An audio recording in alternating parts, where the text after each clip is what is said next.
Welcome to Great Question. I'm your host, Alex Fleming, and I'm here with Sarah Kennedy, comedian, podcaster, and a nice girl from Albuquerque. That's me. Thank you so much for joining me, Sarah. It's nice to see you. It's so nice to see you too, Alex. Thanks so much for asking me on. My pleasure. My pleasure. There's a lot we can talk about today, but I just want to out the gate mention you were talking while we started, getting things set up. You've got a talk show coming out. I heard a little bit of rumbling on some of our shared communication spaces about this. But can you tell me about this? I just want to lead out the gate with it because it sounds really exciting. You better believe it. So it's just called Sarah Kennedy and Friends, and it is twice monthly, so the second and fourth Thursday at 6 p.m. Pacific, 7 p.m. Mountain, 8 p.m. Central, and 9 p.m. Eastern. You got it? Because now it's on the internet, so it's for everybody. Yeah. And now I realize why they did that in on Nickelodeon when we were little, where they would just be like 9 p.m., 8 p.m. Central. They would just kind of skip over things. But we never got included. Sometimes you'd be Eastern and Pacific, but I've lived in Mountain Standard Time for my whole life, except for when I was in New York, and we got left out every time. Sometimes they'll even say Eastern, Central, and Pacific. But never Mountain. Absolutely. No, I didn't even realize Mountain was a thing until I got it wrong several times. Until people were like, "Hey, I'm in a time zone. It's real. Don't erase my time zone." Come on, man, we're mountains. So so we have 3 guests, 2 comedians, 1 non-comedian, and then we do a lot of segments and games and just fun hangout for free on the internet, just for fun. Do you talk a lot about time zones in this show? Because honestly, I feel like we could get really lost down this rabbit hole. Just as someone from Pacific time, that's how I grew up, and came to know Eastern time. I definitely agree there is an Eastern time bias. And I remember I never could remember if Space Ghost Coast to Coast was on, if the time that they listed was the Eastern time or the Pacific time, and I missed countless episodes because of TV Guide's lack of proper reporting. Yeah, but it's coast to coast. They should have every time zone represented across this fine country. No, I mean, that's the same thing that happens with the Twitch show I'm on Saturdays, Spec Script. It's all people from Portland and me. And so they're always just like, we're doing it 1 p.m. And then I have to be like, that's 2 p.m. for all you who are near me. For the Sarah Kennedy fans, for your for your the supporters, SK, yeah, the SKites. Is that? Do you have a term? I feel like no. I feel like there is pressure. Like it's a common bit in the comedy world to be like, oh, all my fans are, and then dumb nickname in the punchline. Yeah. But you got to have a fun, snappy piece of branding for your fan club, or maybe it's Skifties. Skifties, so it'd be like a Swiftie, like a Taylor Swift fan, but it's SK at the front, like a Skiftie. I don't know why this is where my brain went, but for some reason the association I went with was the Swift boats for Carrie for some reason. Okay. Okay. Maybe keep thinking. Yeah. So I don't know. That's what is a skiff anyway? That's just because it's like a boat thing, right? Right. What is it? Okay, so the Dead Kennedys, what are their fans called? That's a really good question because they've got such good branding, and I've got 2 record covers up on my wall that I'm looking at right now. But I couldn't tell you. I mean, would they be Kennedys? No. I mean, it's a much more visual thing. Maybe that's what you should just try to incorporate is to just poach the Dead Kennedys fans. Yeah, exactly. I'm like, but what if one was alive? But yeah, the living Kennedys. Soon to be. They'll be so happy. So we're getting off topic. Of course, our topic tonight is time zones. That's exactly what we're talking about. I do think it's interesting, though. You're doing a comedy show with people in Portland. I've been stepping back from comedy and been focusing on my game design, but Corey was getting back into comedy. Corey, my wife. And she was doing all these open mics and doing a couple shows. And I think what's so interesting about the post-COVID world is it was very national. There things that were based in San Francisco, things that were based in New York, and it is sort of the opportunity here is the normalization of just things being online and not necessarily existing in a local space. It's very strange, but also kind of exciting. Yeah, I mean, that's been something that's I struggle to call something like a blessing or a cool come out of everything that's happened. But Kelly and I moved from New York back to Albuquerque last year in July, and Kelly, my fiance, and congratulations. Then by the way. Thank you, and to you. But we was within 6 months, the whole world changed, and then all of a sudden, I was actually staying in a lot better touch with people that like were thousands of miles away, because that was the only way you could talk with the people who were more than 6 feet away from you, even at that time. Yeah. So it was I don't know, something different that came out of it. But you were right, Thomas Friedman. The world is flat now.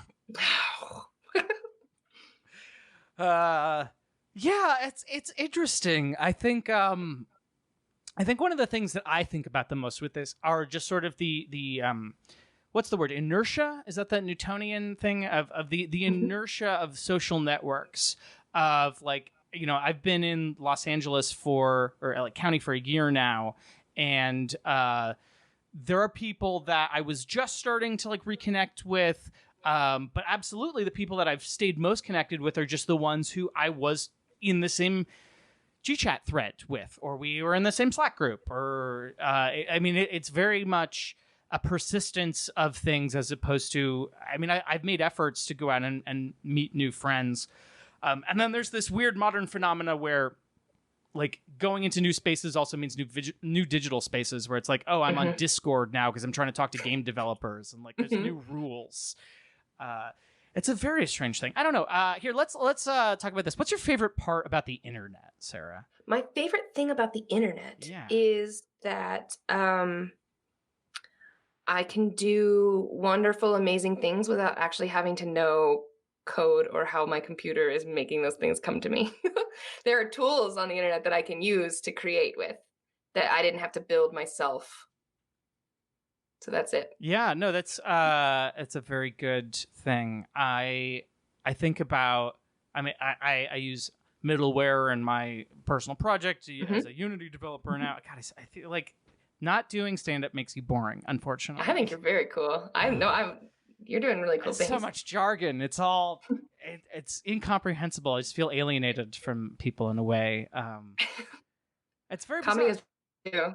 Yeah, no, and comedy is alien. You know what? Comedy is also very alienating in a different way. So it's everyone's just doing their best. I think my favorite part of the internet is definitely the social part of it. Not necessarily like social media, but just that we have this like video chat technology that I haven't been.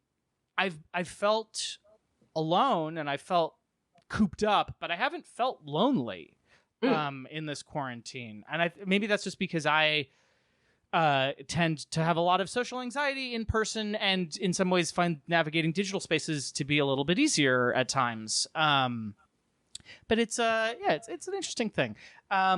Okay, so where are we gonna go with this? I don't know. What's your I'd say what's your least favorite thing about the internet? But that would get so dark so quickly, so fast. Oh boy.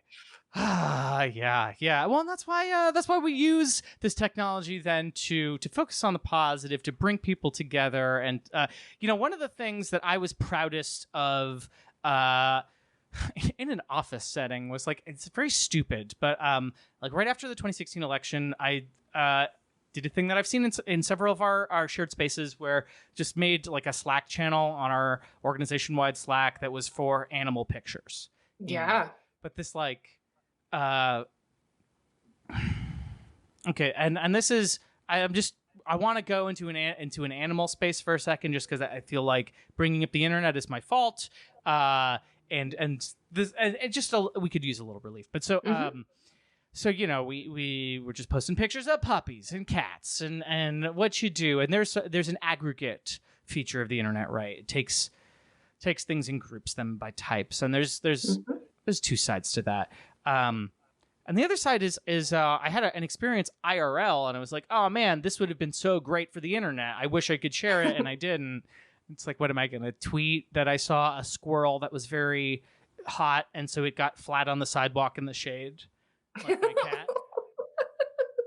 That's a great tweet. I would have retweeted that tweet. Well, I guess there's maybe still time. There's an audience for everything. Yeah, but but it was funny because it was one of those things where I was like, oh, this feels like the internet, but it's also real life. But those two things are connected to each other inexplicably.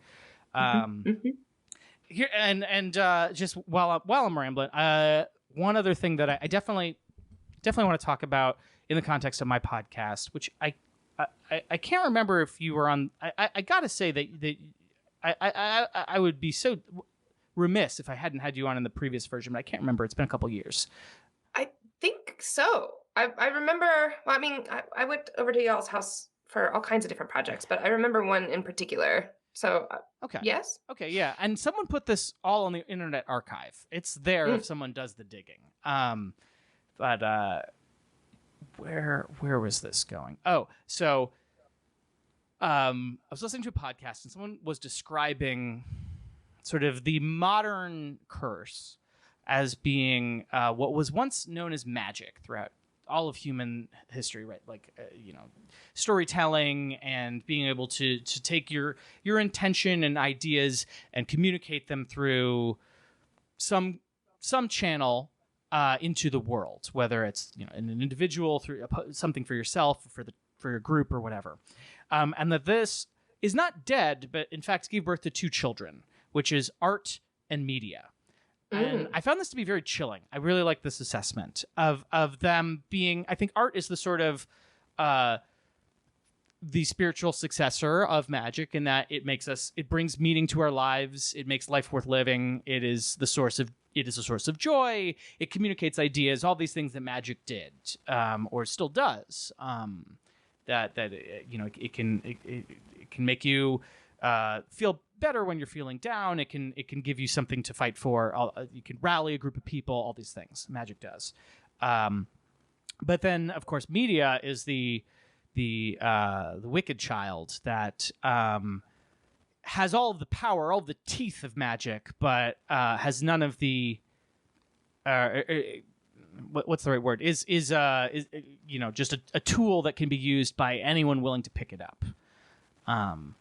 So I'm curious. I don't remember where you were at when you were on the podcast before, but what's your take on magic and media and technology? Is this all gobbledygook? Does any of this stuff I'm saying make sense?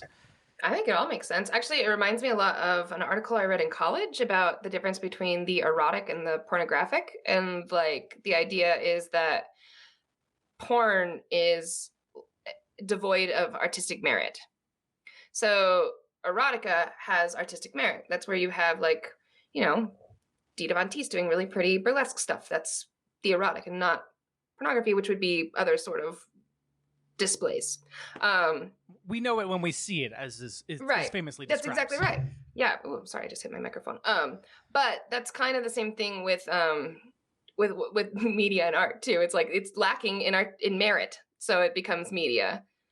But then it kind of, I always think that that's so interesting too, because whoever wrote the one about the difference between like the erotica and pornography, that there is artistic merit if you make pornography with a political bent, with like a reason, you know what I mean? Like you start introducing artistic merit when you're making it for reasons bigger than whatever the original intent of that form of media is. And so the same thing can be said, I think, now with media and art. It's like not all of it is complete garbage. The reason why somebody is making it gives it merit and gives it some sense of art. And if you're very good at it, that is in itself an art. So I think that there is some craftsmanship that comes with creation of media, but I'm not really sure, it's just very difficult right now, because sometimes I think I'm making art on these media channels that it's not going nowhere. So I do think that's really interesting, though. And not that that media can't have artistic merit, and not that there was something you were just saying that I was going to respond to, and I can't recall. But the thing that really just stuck out was how you brought up pornography, where I think it's such an internet thing that everything is like, aesthetic porn or torture porn, or everything's a different porn subreddit that isn't actually pornography, but just the refined version. What was that? Food porn, Yes. like maybe people just take like a really wowza picture of food. Like that's what. Exactly. No, and I feel like so much of a lot of media coverage in these days is a lot of that porn where it's just like, where you know it when you see it. There's no value to it, and it's just kind of there because it's exciting and titillating. I think this applies. I think about video games a lot with this, and sort of the arguments around like, are they art or are they whatever? And I think it's really interesting in that I think a lot of video games could be described as pornographic in a way that I don't think is necessarily bad, but is like I hear achievement porn thrown around sometimes, which I think can be very accurate. That's like describes a lot of RPGs as because you're not getting better at the game. The game's allowing you to be better. Right. They're just like, oh, good for you. Yeah. Another badge. Yeah. You got the badge for earning 5 badges. I got the badge for earning 5 badges. That feels good.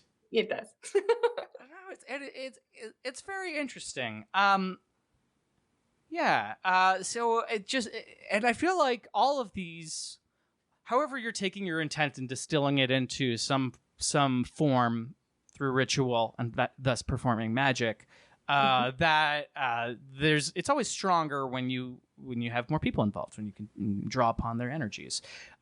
So we talked super briefly, and then I took us on all these magical tangents about the show. But so you're what's the is the goal, just to have fun with friends and be able to showcase them, and or is there like a unifying theme, or can you talk a little bit more? Tell me about the show.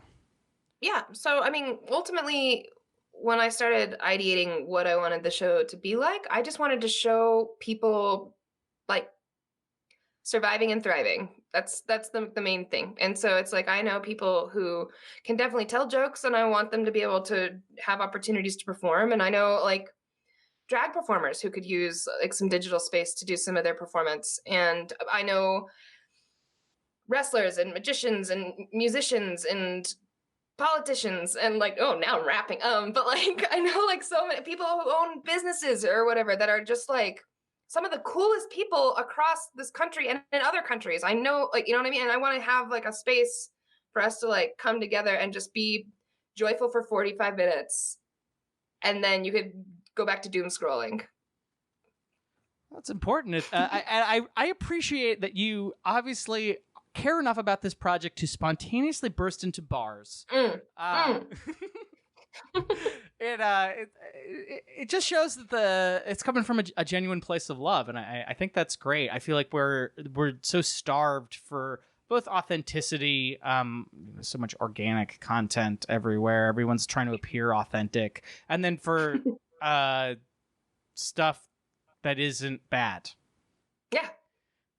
I mean, it's a delicate balance. As a self-identifying negative person, I would say that I often push away, a lot of that positivity porn, if you will. But then I definitely find myself feeling empty and wanting to find a way to accept it. I feel like that's the key, is like finding a way to find it authentically, and not this is just being happy for the sake of being happy or whatever. Yeah. No, I know. And I think about that a lot too. I mean, the person that I am online and offline are not very different. I don't think, what I mean? Like, I feel like I just kind of show up and I'm like, oh, I tweet, and I just me tweet. And then like, I'm like, oh, I talk with my mom, and it's like me talk with mom. Like, but there is like, I think if you are really gunning to be like an influencer and you want to be part of that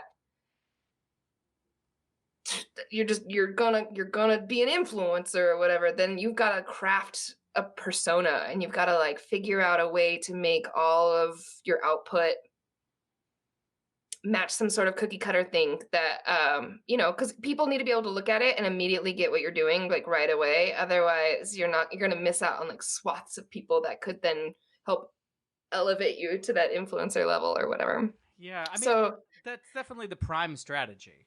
yeah. Yeah. I don't know. I can't.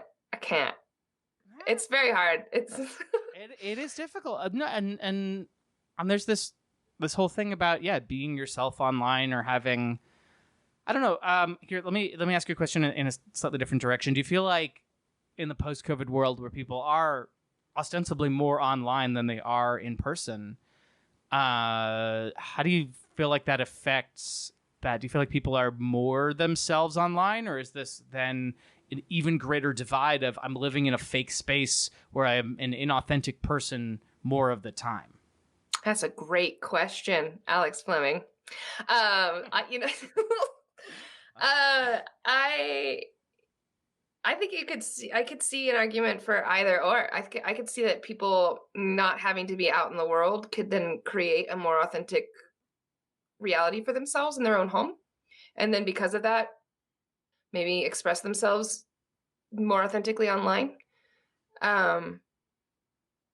On the other hand, I could see people getting so wrapped up in online being the only reality that then all of a sudden you just want to play by those rules. And then that becomes who you are offline as well. So I asked you to do this podcast because I know you're an expert in authenticity and positivity. I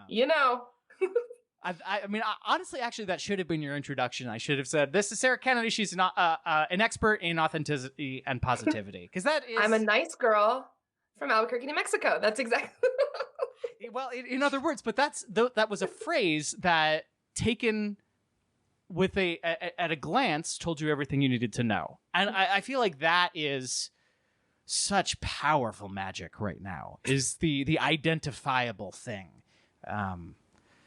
It's interesting. So for your talk show, what are your influences? Well, so I'm doing it in conjunction with a local theater here in Albuquerque. They are a black box theater that does mostly improv. But before I moved to New York, I had a stand-up show weekly with them, and so when I came back, I just immediately fell back in with Doug and Kristen are their names, and the place is called The Box Improv Theater and Performance Space. It's fantastic. Shout out. They're amazing. Friends of the show because they're helping me put on this show. Anyway, so like we're friends now. Yeah. So they have they're doing improv shows online. It's unbelievable too, because that was one of the things where I was like, I think stand up is hard in a Zoom. Improv must be near impossible. And then I watched some of them do improv in a Zoom, and I was like, this is magical. Like they're making something out of nothing, miles away from each other. How are they able to do this? And it really blew my mind. And so then I was like, okay, well, whatever I can do to help keep them chugging along, or I want to help out. But they also now, because they have a whole thing of programming, they have like a look for all their graphics, and they have theme songs that all sound like each other. And so I was like, well, I don't want to just like shoehorn all my like stuff. And so I asked them like, oh, can you help me? Like, can I get some graphics that look like the rest of your stuff so that everything's consistent? And this is getting to an answer, I promise. Doug made me this cool background that I'm super excited to debut on Thursday. And it's super like loungy 60s, but then by kind of like it looks exactly like Rosie O'Donnell's like graphics and stuff from her talk show in the 90s. And so then I was like, I'm going to super lean into like the Queen of Nicey, Rosie O'Donnell era talk showy stuff. And then also, I'm always, and it's a tragedy, but I'm always super influenced by Ellen, the idea of Ellen that people had in their head. So we can talk about it. This came up. You should know this came up. I brought up the tragedy of, well, I would say the tragedy of Ellen, but really more of the tragedy of Sarah Kennedy and Ellen. It's so sad. I mean, It's so sad. Yeah, you got a podcast. I don't know if that's gauche for me to say. Have I outed you? I'm sorry. All right, it's called Dwelling on Ellen. I think you can still find a couple episodes in places. It's what a mess. No, I remember listening and being really excited, and and then there were these rumblings. I tried to ignore them. I'm like, oh, that's interesting. What those rumors and then everything just came out so quickly. I mean, yeah. The George W. Bush thing was really like the first, like it's like it's like in like a log ride at a amusement park where it's just like a fake dip where you're like, oh no, and then all of a sudden it's like, just kidding, whoosh, and then like you take like a huge dip down. That's 100% what happened with Ellen, where people were like, oh, dude, stop. And then it was like, just kidding. That's not even half as bad as some of the stuff you're about to find out about. Yeah, it's interesting because, I feel like there's so many celebrities that we are, if we're staying in the negative zone for a minute, there's so many celebrities that I feel like people are waiting. They're just like, when's their turn? We know there's stuff. We know there's stuff brewing. People have come forward, kind of, or there's stories about this guy or that person, and some people, it seems like they are just in that line for forever. And then some people, they get the fast pass and they get bumped up, but it's always interesting to see where it sticks and where it doesn't. Yeah. And what are the things that are the lines also. Yeah, that's a big one too. And I think we're all still figuring that out. And, and what's the capacity for somebody to like learn their lesson? Like, I don't like what is the line? I don't understand. Like, and I think we're all figuring that out right now because I think the internet is like a new, I don't know, almost like an awakening. Like, it reminds me a lot of what I imagine happened in the story about the Garden of Eden.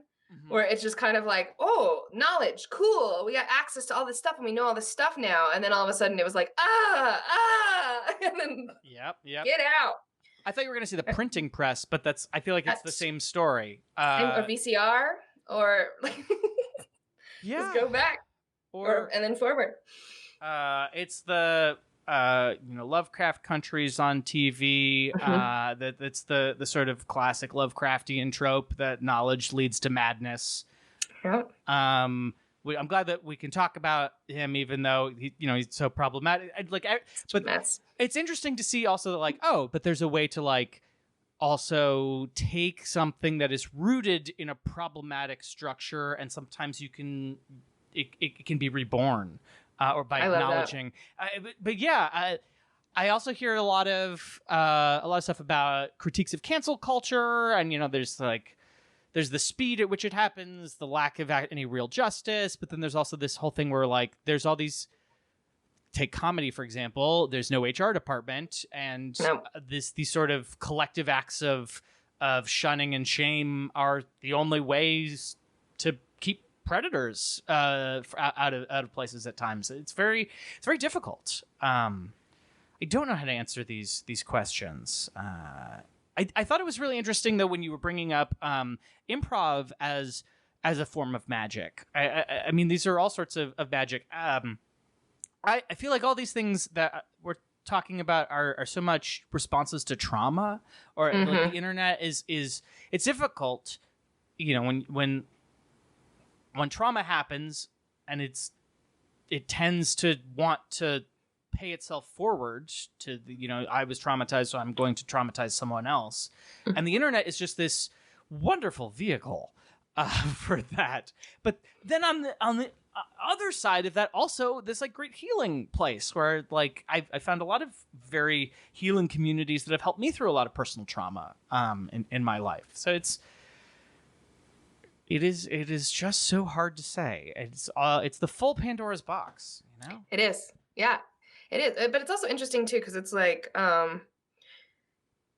there's usually some amount of balance where it's something horrible happens and then people in response to that horrible thing will make up for it in amazing, awesome, good stuff that happens. And then it'll rebalance itself out in some ways. But even after the election in 2016, you saw people all of a sudden every comedy show was a comedy show for charity, and everybody was rushing to like fill up the bank accounts of every nonprofit that they could find that would do any amount of good. And they were, you're seeing it now too, even where it's like people even help each other out with just like mutual aid through really personal GoFundMes and stuff like that. And well, that's our healthcare system. oh yes, and it's working so well. But that's another podcast. Yeah, boy. Yeah. So I'm sorry, I got you off track there. That's okay. That's like it would be called like GoFundWe. GoFundWe the people. Crowdsourcing based podcast. Yeah, single payer crowdsourced health insurance, where we all have to post on the GoFundMe together in order to raise money in order to keep our insurance. It's a crazy world. It is. But yeah, so I was just trying to say that like good stuff happens when bad stuff happens, but then you end up like, because sometimes good stuff is done in the wrong way and then it causes more bad stuff to happen. Like they'll just drop food on starving communities, and then all of a sudden there's a pregnancy boom because people are healthy enough to have babies, and then all of a sudden there's now more hungry people, and like, you know what I mean? Like you have to do things. Well, because dropping food doesn't change any of the conditions that led to poverty in that place. Nope. It's all these things that are aesthetic changes, which is, yeah, I mean, it's interesting. And I feel like this is more of where our children of magic, of art and media, come into play as they are used, as media is used to be able to try and sometimes create the illusion of this balance. And art then is also there to sometimes to support and sometimes to show the illusion to be what it is. This is maybe not as positive as I was expecting. I'm trying. Oh, I know. I'm real trying. I was like, I could throw the full force of my negativity into this because no, we're all. So this is a bit of a tangent. But speaking of magic, have you heard of this unicult thing? Is that the cult that has a horn growing out of its head? It is this like YouTube cult that my friend of the pod Sam Z was telling me about. But they're explicitly a cult, and they're like very positive. It's led by this person named Unicall Unicron. But I watched this like Vice documentary, Vice right now, but it was a very interesting like episode about.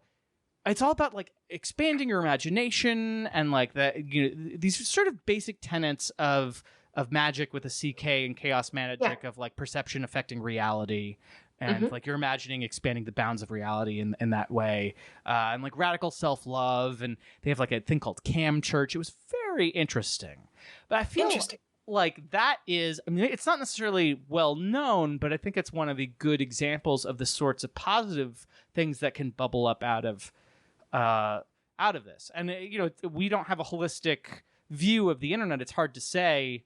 Everything's mediated by media in terms of what we experience. But I just couldn't help but think about that. As like, I was watching the thing, and it's an attractive cult, and made me want to join. What makes it a cult and not just like a budding new religion or lifestyle? Called a cult. They full on or like. Yeah. Well, you join the cult. I mean, I think some of that is sort of an attempt to get ahead. It's the comedian's tactic of I'm gonna say it before you can say it. And like, you know, they have the regular meetings, the like Cam Church, but the whole thing is we encourage you to cherry pick. And what it really reminds me of is sort of the internet version of, I've been very into a lot of these like fake religions of the past. Some are more internet-y, but like, you know, the flying spaghetti monster is the well-known one, or Discordianism if you go a little bit further back, or, you know, Church of the Subgenius and all these fun things. Jedis, real Jedis. Yes, real Jedis. You know, and this feels like it's the spiritual successor to some of that.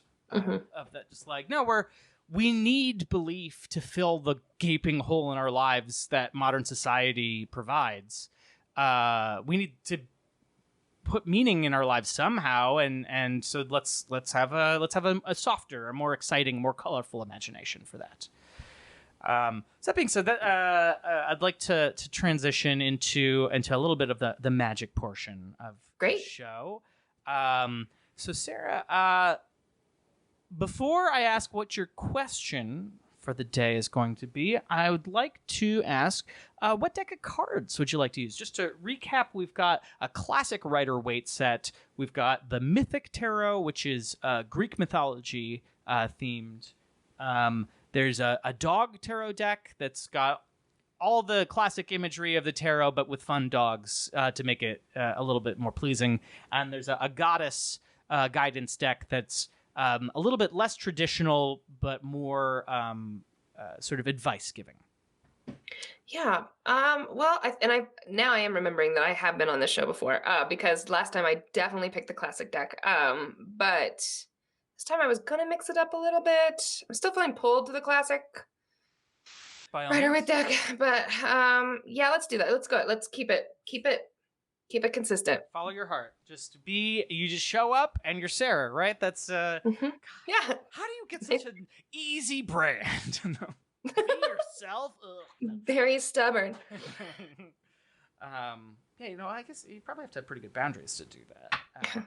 I'm also I live my life hyperfixation to hyperfixation, so I have lots of knowledge about some things that I must talk about. So it makes it easy for branding, where it's like, oh, that one is like Taylor Swift and Xena. Okay, because I must talk about. Yeah, it's interesting. Like you bring that up because just personally, I've always felt a lot of imposter syndrome whenever identifying through pop culture. The sort of classic nerd gatekeeping of like, well, if you can't recite the whole Wikipedia entry, then can you wear the T-shirt? Sort of thing. It's scared me off from a lot of internet profiles in the day and stuff. And so it's nice. It's nice to see, but I can also see on the flip side of that how someone in my position who deals with that in an unhealthy way could then say, "Fuck you for knowing what you like." Sure. I mean, yeah, and that's fine. I mean, I think the stark contrast between those two experiences is that I have tended to be drawn toward woman-oriented spaces, so like, and queer spaces. Yeah, what a nice difference in the conditions there. Yeah, so it's like I loved Lilith Fair, and I loved Tegan and Sarah and Xena and Taylor Swift from a queer perspective. So all those spaces, I'm gonna find fairly, egalitarian views and things like give and takes in conversation and a little bit more accepting spaces, or I'm able to create that myself. So yeah, no, I think if there is a project that I have in this show, I think it is to try and soften and inject a little bit more of the tarot side, the more sort of softer side of magic into some of these nerd spaces. So I appreciate your presence here, and I've got the classic Rider-Waite Smith. I've been trying to include Smith in the deck a little bit more for feminism, because she got robbed also. But so I I think if I had to pick a magical tradition for this show, it's probably more chaos than any sort of particular left-hand path, because I'm explicitly not knowing what I'm doing a lot of the time, and modeling this behavior. But so I'd like you to pick 3 numbers, and I'm going to use those to draw the 3 cards for this read. Oh, but before I can do that, I need to know your question. I'm getting so ahead of myself. So, Sarah Kennedy, what do you want to know? Well, this is my original question, but I think we can get to the real core of what I'm trying to ask. Is I want to know how I'm going to do in I'm in fantasy football at my new job, and I wanted to know. It keeps saying I'm in last place, and I just want to know if I'm going to end the season in last place. I think. This is the age-old tradition of using magic to divine a bet. And I think it's an important use of the craft. Thank you. No, it's great. You know, the fantasy sports world is one that I don't know a lot about. Me either. I mean, you know, I know that it's vaguely like D&D for football teams, or maybe more sort of an aggregate thing. Okay, so yeah, let's drill down a little bit, just off the top of your head. You know, what's your hunch? What are you expecting? What would your intuition tell you about this? It's been 3 weeks, but you know, the problem is that speaking of chaos, like now all the games and stuff are getting postponed because of COVID. And so I was joking today, and I don't mean this. I'm trying to figure out a different terminology for what I was joking about today, but I was saying we shouldn't have done a fantasy football pool. We should have done a dead pool, but not like a COVID pool, and just figured out like which teams were going to get like knocked out and which players were going to come down with it or whatever. But that's so morbid that you just got to keep going with the regular fantasy. I started this new job and I wanted to make friends, and I didn't know anything about fantasy sports. And I thought, if I'm looking for new cool ways that the digital space can connect us with others, I might as well learn how this functions. So I would like to not end in 8th place. That would, because it's an 8 out of 8. That's not good. I'd like a little beginner's luck, but I'm not entirely sure how I envision it, just because it's also new to me. So yeah, you're I'm getting underdog vibes. You're new to the game. I mean, besides knowing football, I'm sure there's a meta game for the fantasy version of it. Just as a game, I think that's a lot of where my interest is. Like, how do you play? I want to know the rule book. So let's go to the cards. So I'm going to draw 3 cards for you. Give me 3 numbers. Just what's the first things to pop into your head? 3 numbers. So 5 is my favorite number. 13 is Taylor Swift's favorite number, and then 27 is a favorite, like a Simpsons joke, some joke of mine. So I'm going to deal 5 and then 13. 4, 5, 6, 7, 10, 11, 12, 13. I apologize so much, but imagine a cool camera on my hands and the cards. Oh, yeah, totally. That'll be in the future. What was the third number? 27. 27. Oh, gosh. Okay.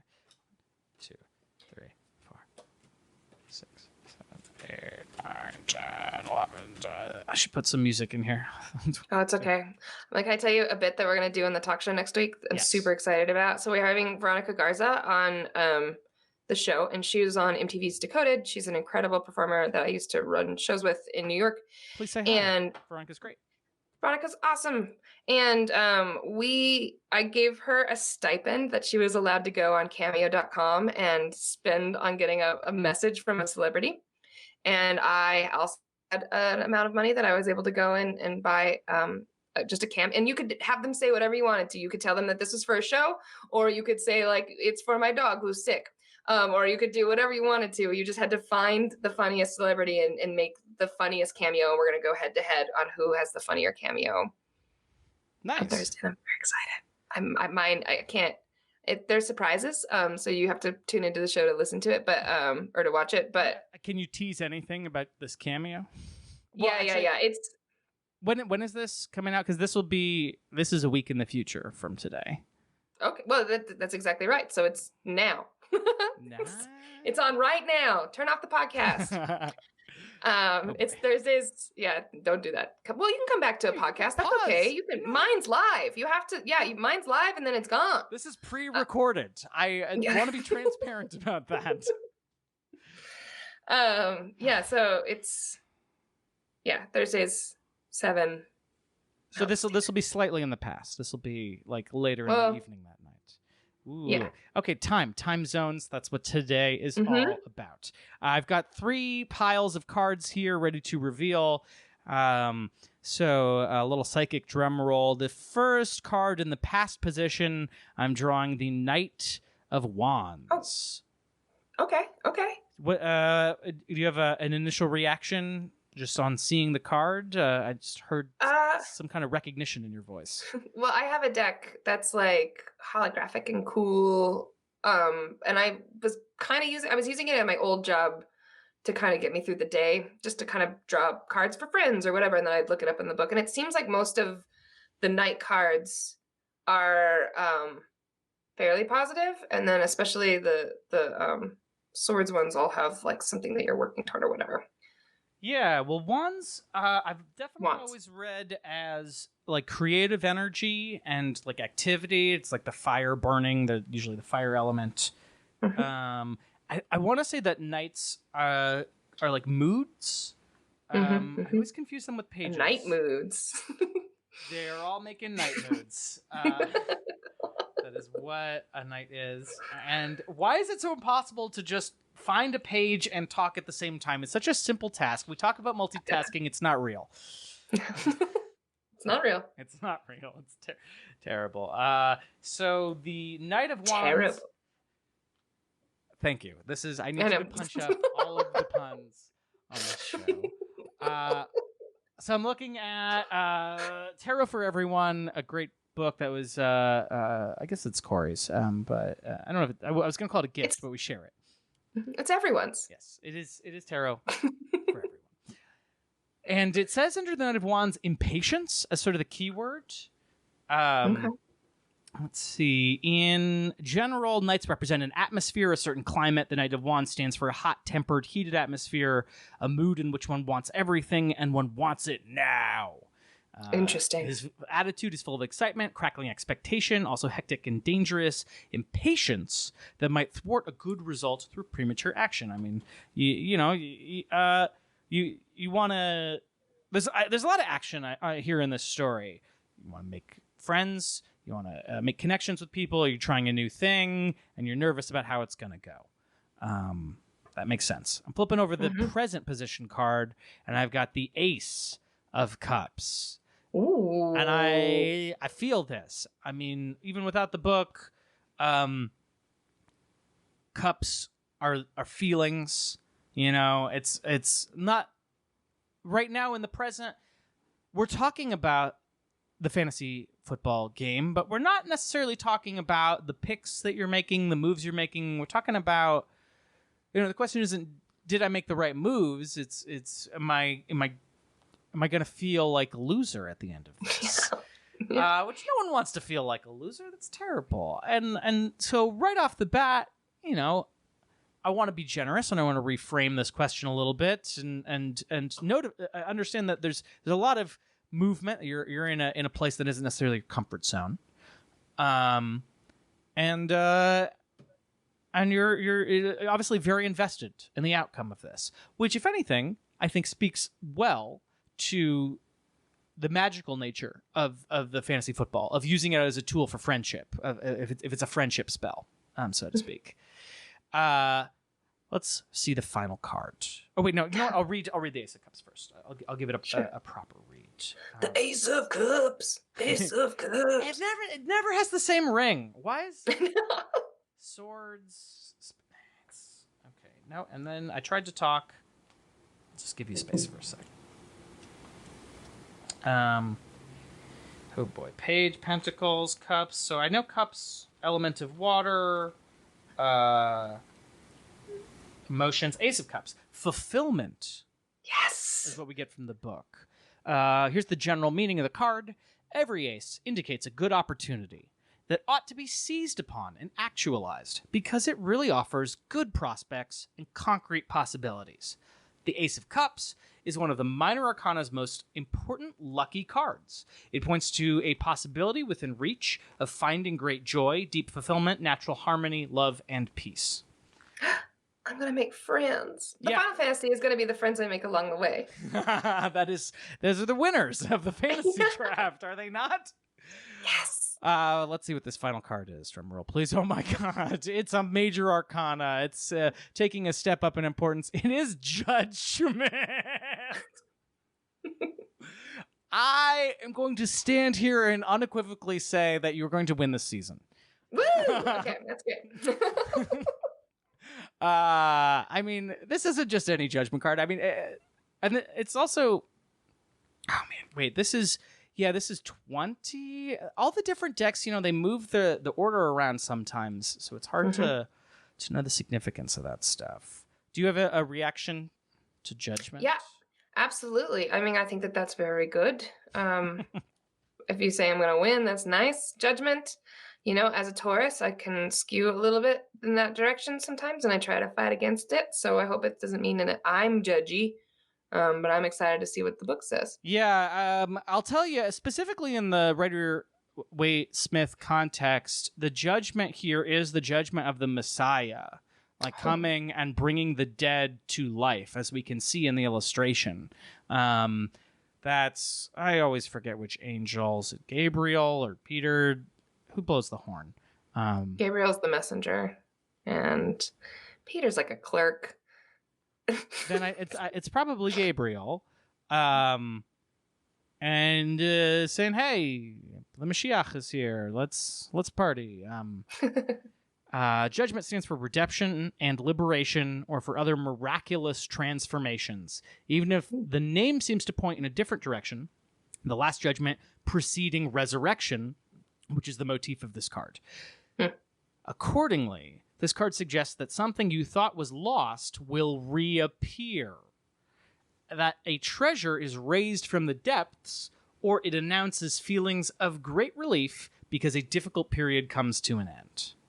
Okay, well, that's actually both. I mean, that's a win-win. So I could lose, but at least still be over, or I could really win. That'd be awesome. And you could even lose, but not come in last place.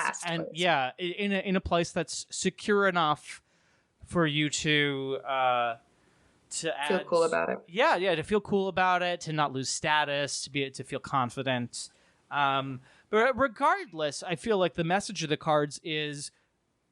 I mean, you were kind of calling it that like this is going to be beneficial, and no matter what, and if you stick through it, there's going to be a big payoff towards the end of the major arcana. Yeah, crowd goes wild. I wanted to ask a little bit. I feel like there should be a new segment where I ask people about astrology, because I know nothing. Do it up. And I know it is very connected to the tarot and all this stuff. So when you say a Taurus, I know it's a bull, right? Yeah. What's so Taurus? It's being stubborn. It's being dogmatic. What, like by the book? Is that the Taurus? Kind of. I mean, Capricorns are more by the book, but they're also an earth sign. So earth signs tend to be a little bit more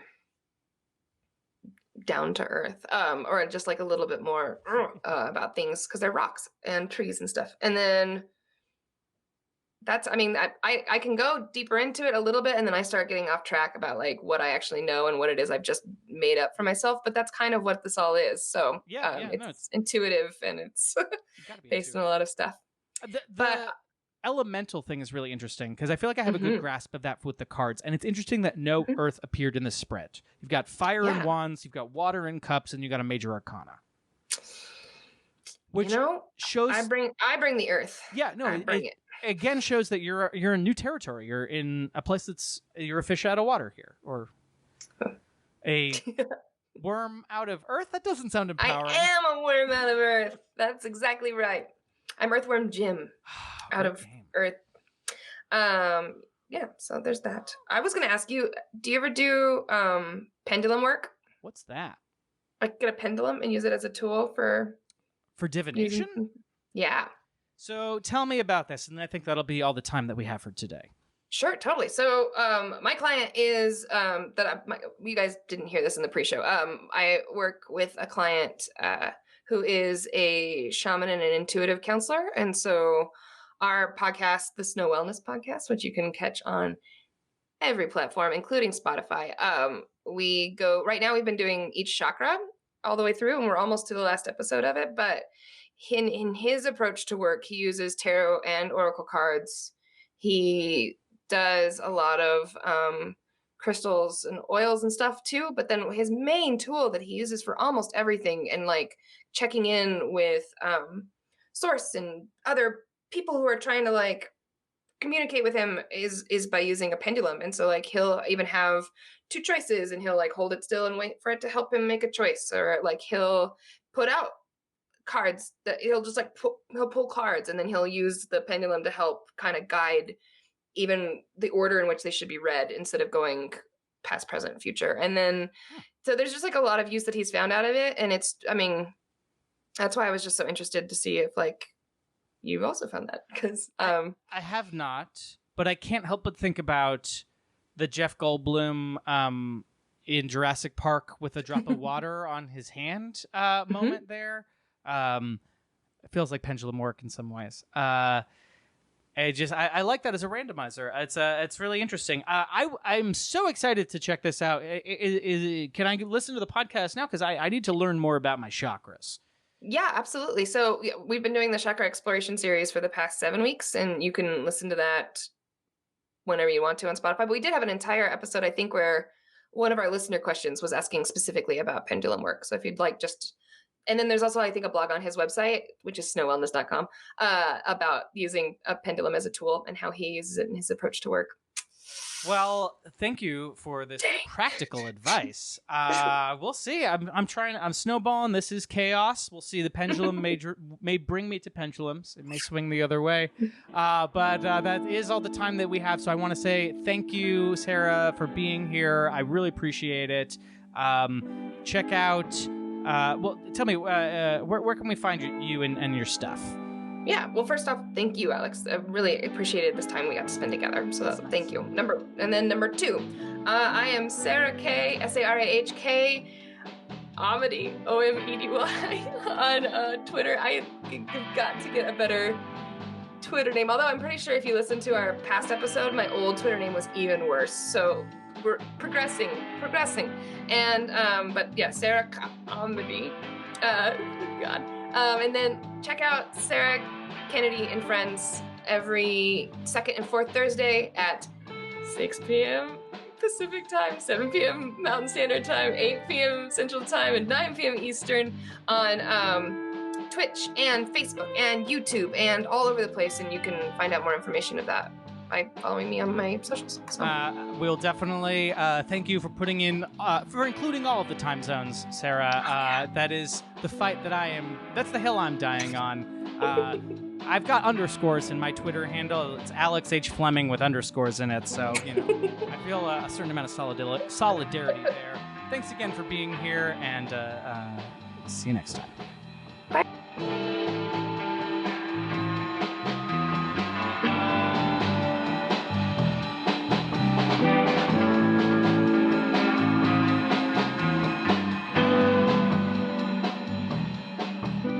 For more episodes of Great Question or more information about my upcoming game, Ultimate Dungeon Cleaner, go to www.sodabags.com.